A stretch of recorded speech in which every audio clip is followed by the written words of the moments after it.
How's it going, guys? Welcome to Audio Addiction. We have Fake, and they can say their names and what they do in the band. Why don't you go first? I've done this enough times. I'm the vocalist, so I have to go first. Yeah. You gotta be like, yo, I'm Bryce. I do vocals. Yes. There you go. Kill it. My name is Justin Bryce Campbell, and I sing vocals in Fake.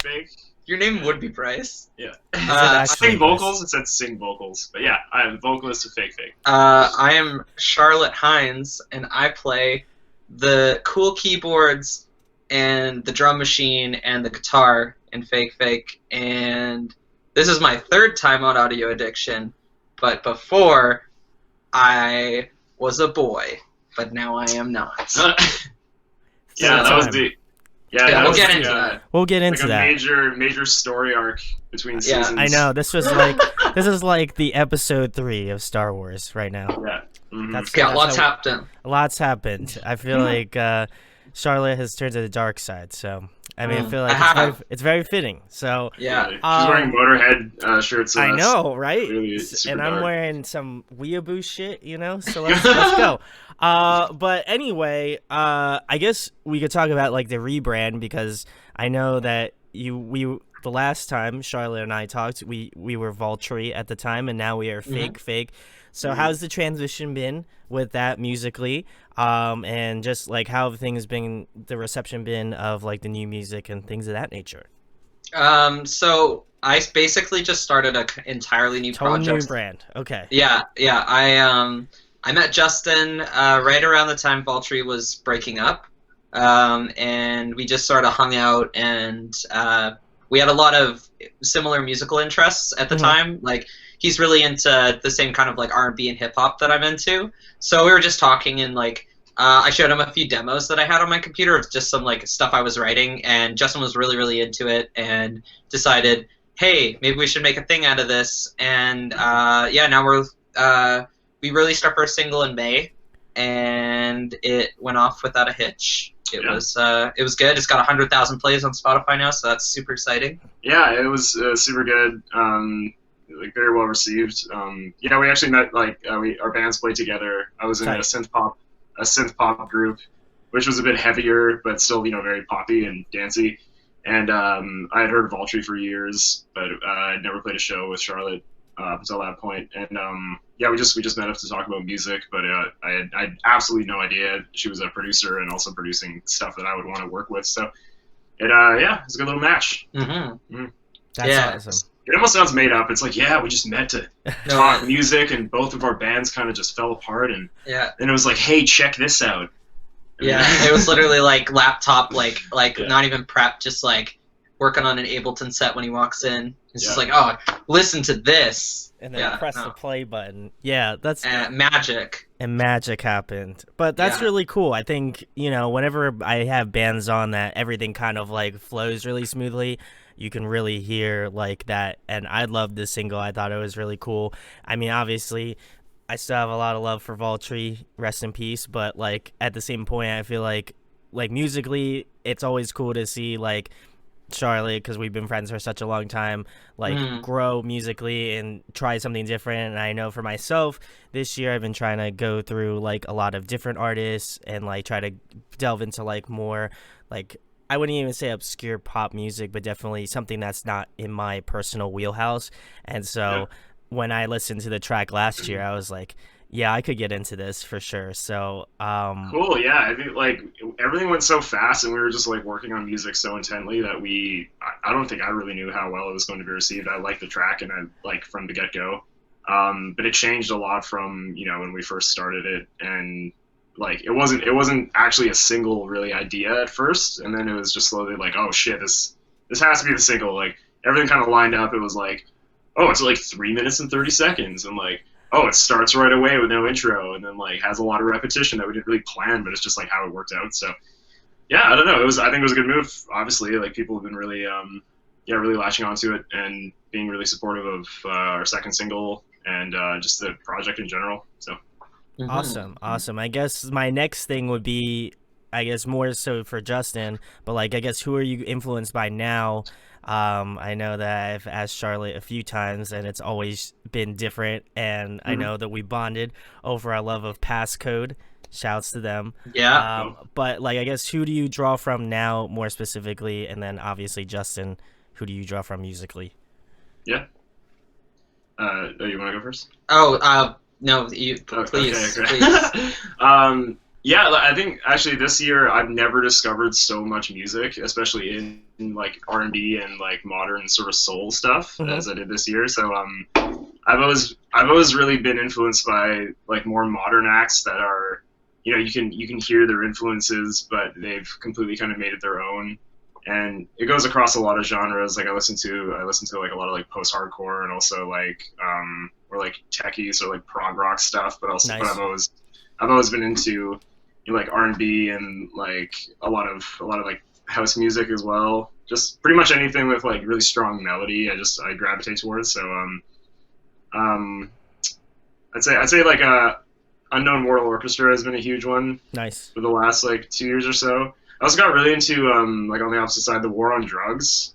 It's just like their like 2016 release, A Deeper Understanding, had just like some of the most like compelling guitar work on it I've ever heard. I was like, whoa, I've never like felt this much listening to guitar music, because I'm also like, I'm obviously more like vocal focused. Sure. Yeah. Obviously, I look for a lot of really good instrumentation, but like that was huge, and some of their lyricism. So I go between a lot of different artists. Right now, I'm super into River Tiber. Is a huge one. I just discovered this producer who does like kind of like wonky future house kind of stuff called Kuros, who's really cool. So yeah. Yeah, we kind of like share a lot of our Spotify finds together. And like I kind of have the two things I listen to right now. Like I've still listened to like a lot of like J-rock and post-hardcore and like sort of like melodic hardcore stuff. Like I listen to Defeater a lot, and I listen to like Dillinger Escape Plan. But that's like just kind of like my like casual listening type stuff. Whereas like when I'm like trying to like come up with ideas, I'll like go through like, I'm really into Prince, and I really like Wolfpack quite a bit. Oh, nice. Yeah. Yeah, and then I've been listening a lot to like Brockhampton and Melanie Faye and Ichika and Polyphia. Yeah. Like basically any stuff that's like has like really complex like melody-driven guitar. I've been listening to a lot. But Justin's got me into a lot of like more obscure sort of like deeper R&B and pop stuff that's like more like both of us are like really big Zansky fans. Yeah, Zansky's dope. So Toronto. Yeah. Yeah, there's a lot of artists that are like they're very mainstream in their sound in a lot of ways. Like they're very approachable, but they're like kind of just bubbling up out of the cracks of like. Well, like River Tiber's from Toronto too. And Daniel Caesar. And you just kind of find you do the whole Spotify, cat and mouse thing where you find one artist and then like, oh, they have a song with this artist, like it has to be pretty good, and then you're like, holy shit, this artist is amazing. Where are they from? Like, and then I feel like I've never really found so many obscure artists this year, and it's been really cool. And then also like really liking all the kind of obscure J-pop and J-rock stuff that Charlotte's been showing me. I didn't think I could ever be into that actually, but it's really cool. My biggest pick this year, this one EP that I wish I'd thrown on my like top EPs of 2019 was what the hell is her name? It's all in kanji, so I have Minami. Her name's Minami, and she has this 5-song EP that the first single, Crying for Rain, is like the most beautiful J-rock song I've ever heard. And then I was really into this one Itsu EP from like 2015 that's still pretty relevant. The band isn't around anymore, but they released like a few records that were really cool. And then Ling Tosate Segure put out like 3 singles this year that were all really, really good. And then TK from Ling Tosate Segure is putting out like so much music. Like he did the Japanese Spider-Man Spider-Verse music. Yeah, so if you go watch the Japanese trailer for Spider-Verse, they use his music, and it's so good. Like, I wish I'd watched the movie in Japanese, because like it's like so anime, and it really works with like the style of Spider-Verse. So I was pretty into that.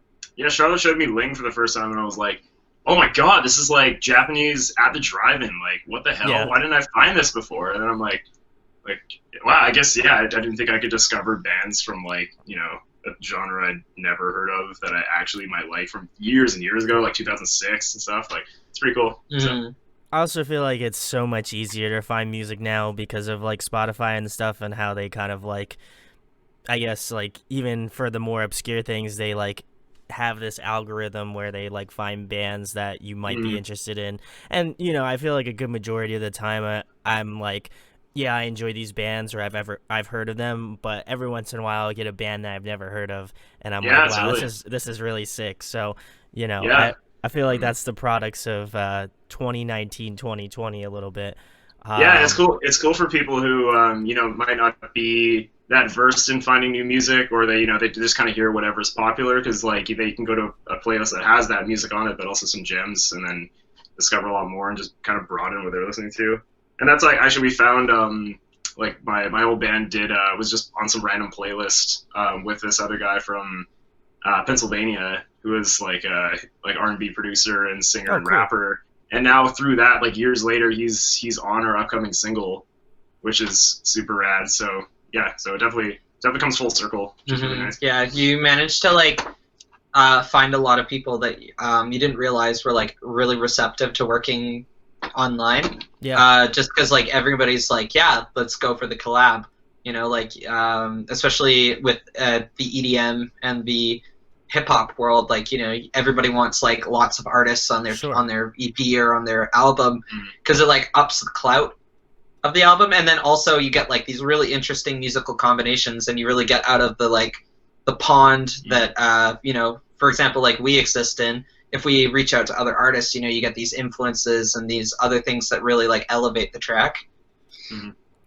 So do you feel like, I guess, obviously you guys both come from the post-hardcore and like metalcore scene background, so do you feel like with the advent of like collaboration, the internet, obviously, I mean, the internet existed back when you guys both had bands, but do you feel like since you're in such a different hemisphere of like music now, that the collaboration thing is like not that far out? Also, it's like more attainable, and as you mentioned, Charlotte, it's got that clout sort of following. But do you feel like that was maybe sort of lacking in that like post-hardcore scene, where you're like, oh well, I need to have like a bunch of people on it, or like something that would make it more like cohesive, but also at the same point like something that sounds good and obviously would rep both bands?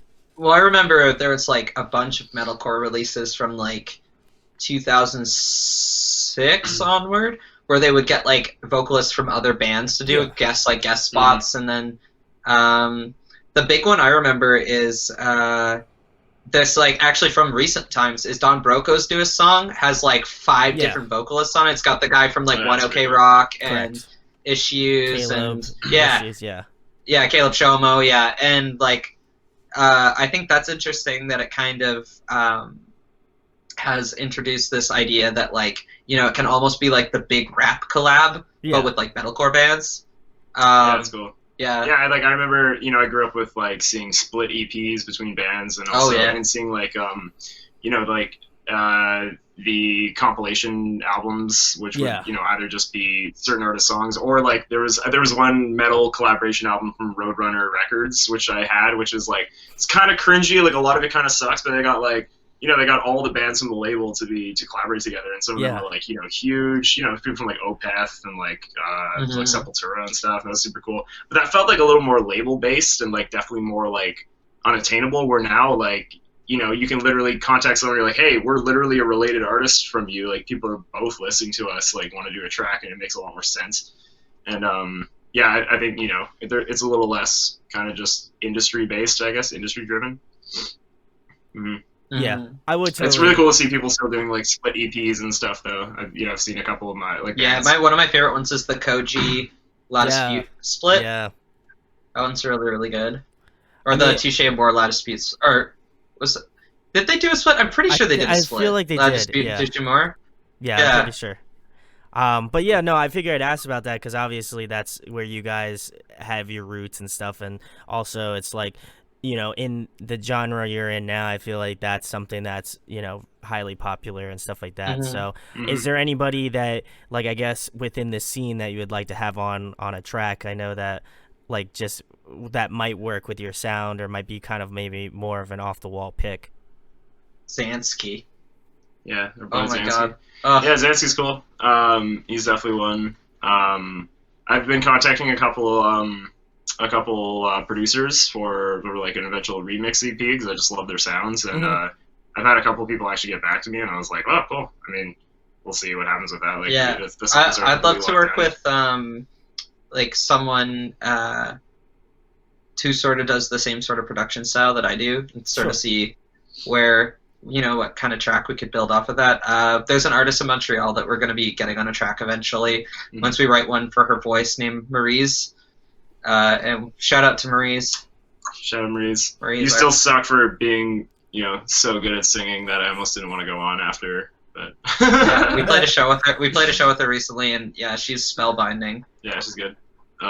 Yeah, we have a lot. You know, we're at the age now where like a lot of people who've been doing music for a long time are either, you know, they've completely quit or they're, you know, they're really finding their groove, and so you know, everyone kind of just, you know, attracts towards each other who's still in the scene, whether they're, you know, living in Montreal or Toronto or Vancouver or wherever. You know, we're all like a bit connected, so that's really cool.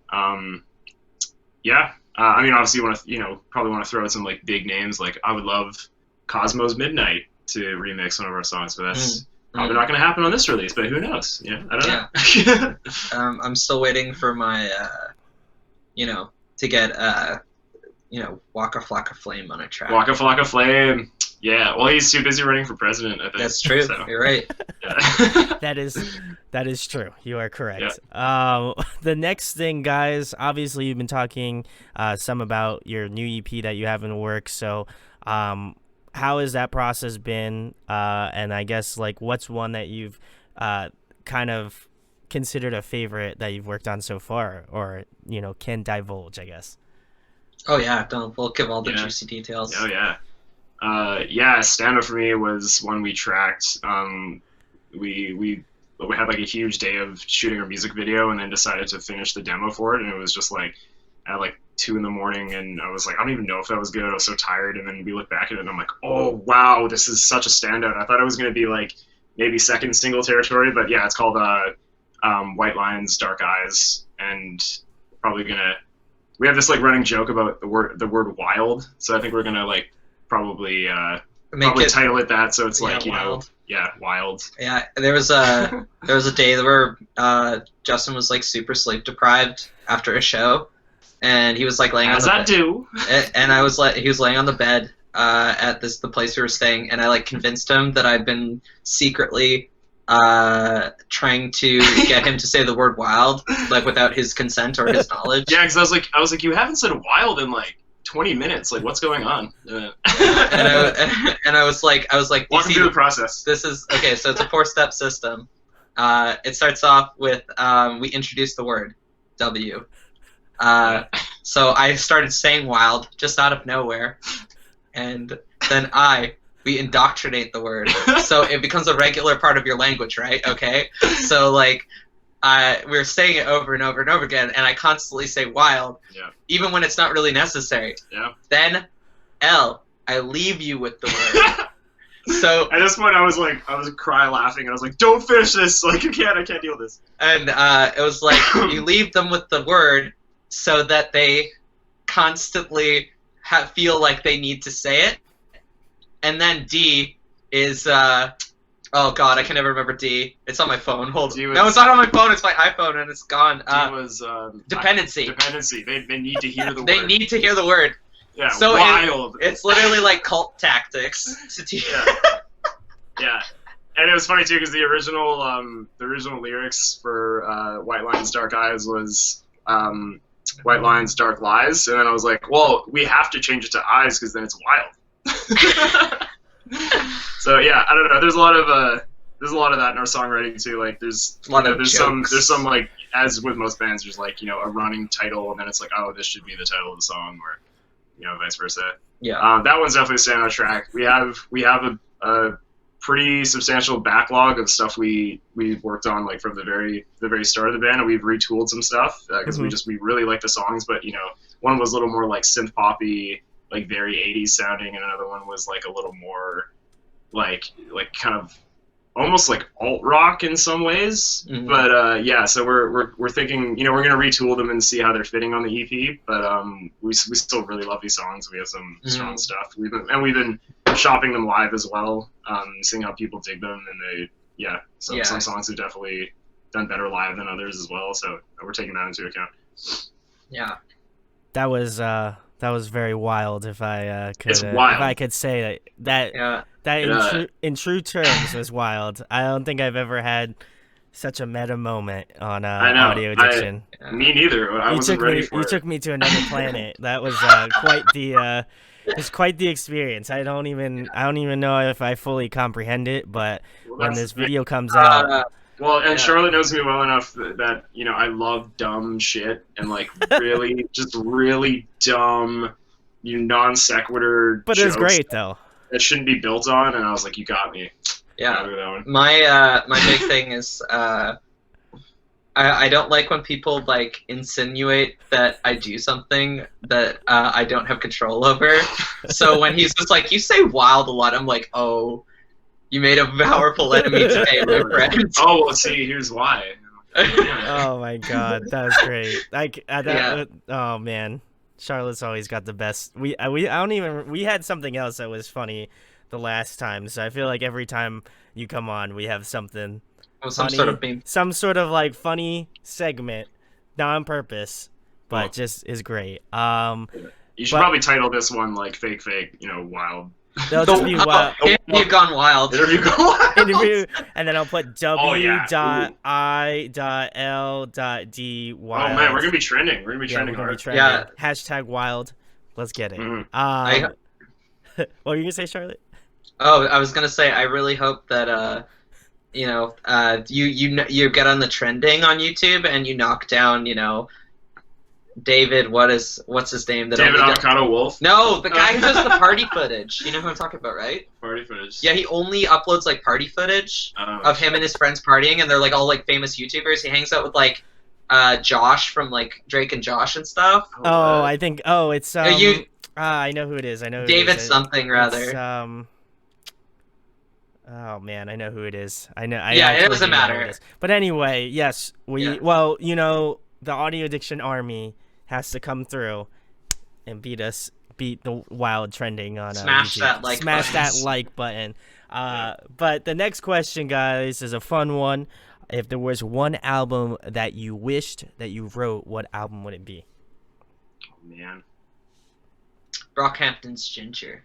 Ooh, that's a good one. It's such a cop out. It's a new album. You're like, I just thought of an album that was out now. No, but it's good though. Prince's 1999. Oh man, that's so hard. Oh, I think for me it would be "Songs from the Big Chair" by Tears for Fears. Oh yeah, totally. That's so good.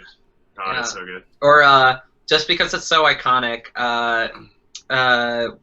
fucking At the Drive-Ins, self-titled. Or no, not the self-titled. The album with the one-arm says. Wait, you mean Mars Volta? No, the At the Drive-In album. Relationship of Command. Relationship of Command. They hate that album too, which is interesting. Yeah. Yeah, they like really hate that album. Oh, I take it back. I lied. I would write Crisis by Alexis on Fire. Holy shit, I would write that album. That's a you know, a very what's it called, a contentious topic among Alexis on Fire fans, you know. Yeah, a lot of people think that. A lot of people don't even like Alexis on Fire past their first album, but I'm like, which is I found crazy. them on their second album, so I like their newer stuff. Yeah, I like Watch Out. We're gonna go see them in Vancouver. It's gonna be a good time. Yeah. Maybe we'll open for them. You know, maybe they need like an R&B soft opener. We don't know. We're still waiting for our Yeah. Well, I hope you get it, and if you don't, then it's okay. I still love you guys. But I would love to see City in Color. That's that new record, primo stuff. I haven't heard the new record yet. But like, you know, I can't ever hate on Alex Green. Like he's an angel. He really is. He's God tier. He is God tier for real. Yeah. Next question, guys. Another fun one as well. If you could compile a musical supergroup, who'd be in your band? Ooh. I'm gonna let you do yours first because Shit, I need to that's think a hard about one. mine. Well, I need to think about mine. Can they be dead, or do they or can are they allowed to be? Do they have to be alive? I feel like, how about this? We'll make it fun. You do one with dead people in it. That sounds really terrible. Or and then you do one with people that are still living.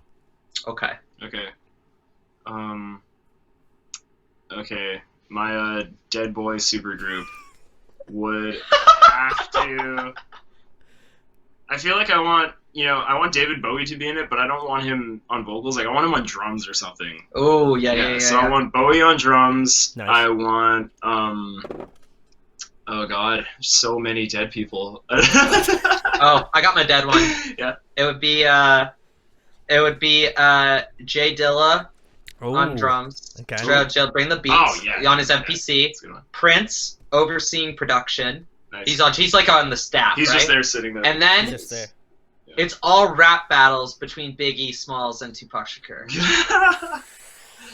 Whoa, that's a weird one. That's Yeah. some heat. That's some Yeah, heat. it's all rap battles. The entire album is just rap battles, and by the end of it, they forget their feud. They forget why they're even fighting. They hug it out. Yeah. And and the West Side and the East Side come together. Crazy. Oh wow, that's a pretty good one. I love that. I want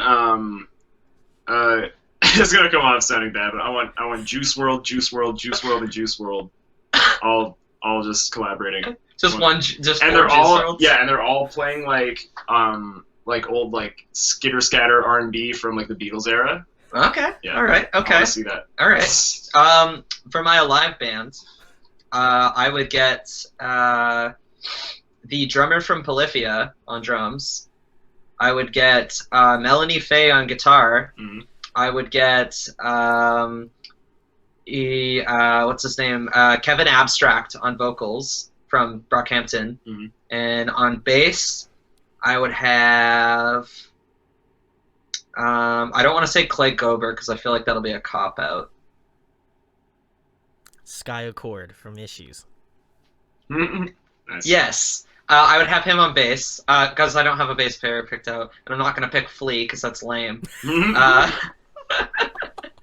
Yeah, so that would be it would be a 4-piece. It would be acoustic R&B.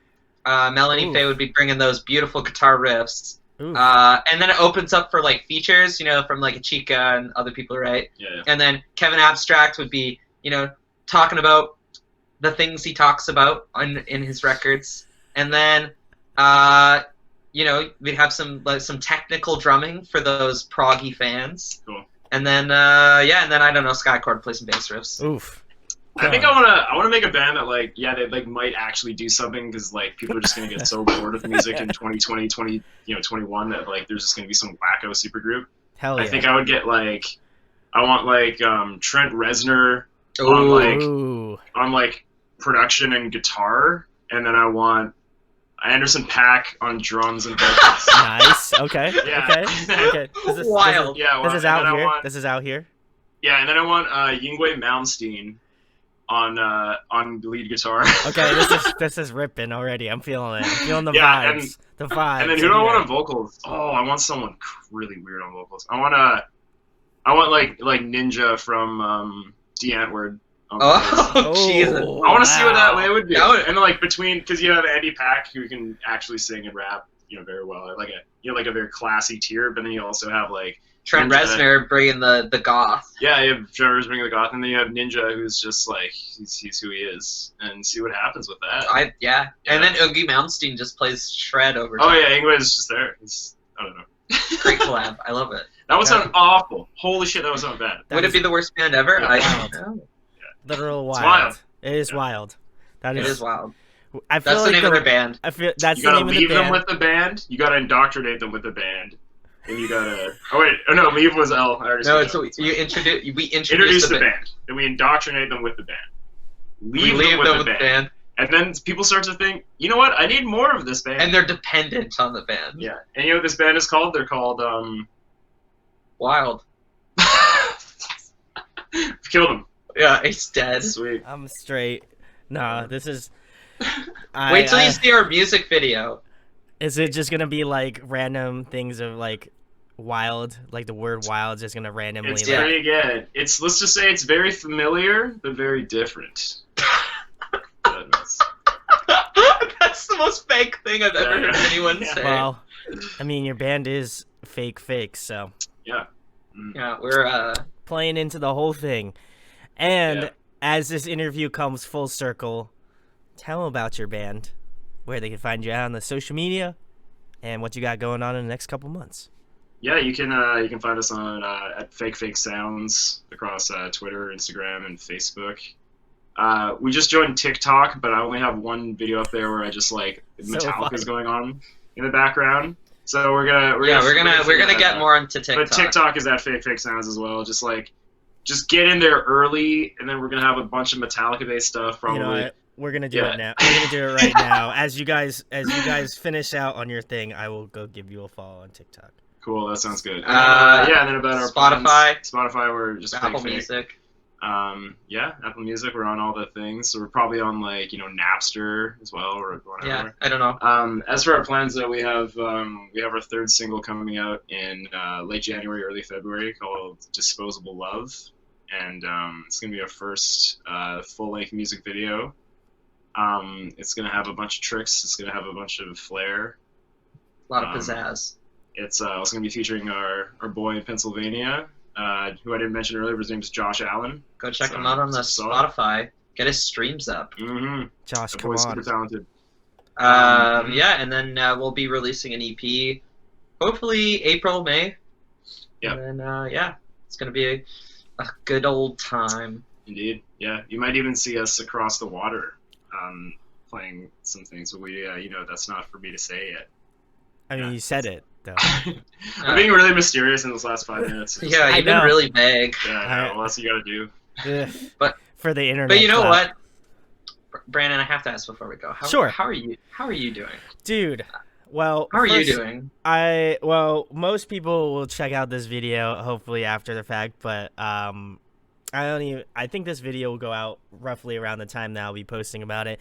But I've been not great, but I'm really sorry. I'm living life, and I'll actually be doing. Hopefully, this video will be up by the time this is, or close to around the time it'll be over with. But I am actually doing a merch sale where I'll be donating money, all of the money, to NAMI, which is the national. I forget what the acronym for it is, but basically it's for like mental health and stuff like that. So Cool. I will be donating some money for that, and some other money will be going to Australia. So hopefully Australia isn't gone by the time this video goes up, and if it is, I'm sorry. But for sure. those two charities, I'm running a merch sale. Everything's like marked down, and so if you'd like to purchase some merch, and none of the money's going to me, which is totally cool because I feel like these two organizations deserve it way more than I do. So that's awesome. I feel that. So if you feel so inclined, there is a link in the description. But more importantly, you should check out Fake because they are major homies of the channel, and I love them dearly so much. That really hurt with the I love them so He's a klutz. Well, we love Audio Addiction. I mean, I wouldn't have done this third time. You're true. Yeah, it felt good to be on here. That was super, it flowed very well. I felt really on the spot with coming up with a band, but I've always felt that way coming up with bands. That's always the case. But you should check out Fake. Links are in the description where you find out about their band, their music. If they come to New Jersey / Philadelphia, your boy, one day I'm gonna be out there. I front row. Your boy's gonna get all of it. We're gonna be wild. Coming for you, Philly. We know what's going on. Coming for them. And if you enjoyed this interview, share it, like it, subscribe. Make sure to get that hashtag wild out there, and make sure we gotta dethrone David Dobrik. That's his name. 100%. Thank you. David Dobrik. We have to dethrone him. So let's. I don't even know who you are, David Dobrik. Let's get it. I don't care if you know Josh from Drake and Josh. I love you, Josh from Drake and Josh. But your boy's out here. We're trying to make moves in 2020. So. Thanks to Fake for coming on, as always. Oh, thanks so much. Cheers. Hey guys, hope you enjoyed the video. Thanks for watching. Of course, if you enjoy what we do, make sure to go check out the other series we do. We do album reviews, we do band interviews, and we do live videos, so definitely go check that out. Hit that subscribe button. It really helps our channel, helps us grow. Make sure to hit that like button as well. Go follow us on social media. That's all down below. We try to keep that as updated as possible. We also made a new website where we'll be posting photos of upcoming concerts and stuff like that, which you can go check out at audioaddictionmedia.com, and come get your fix with us, guys. Talk to you later. Deuces.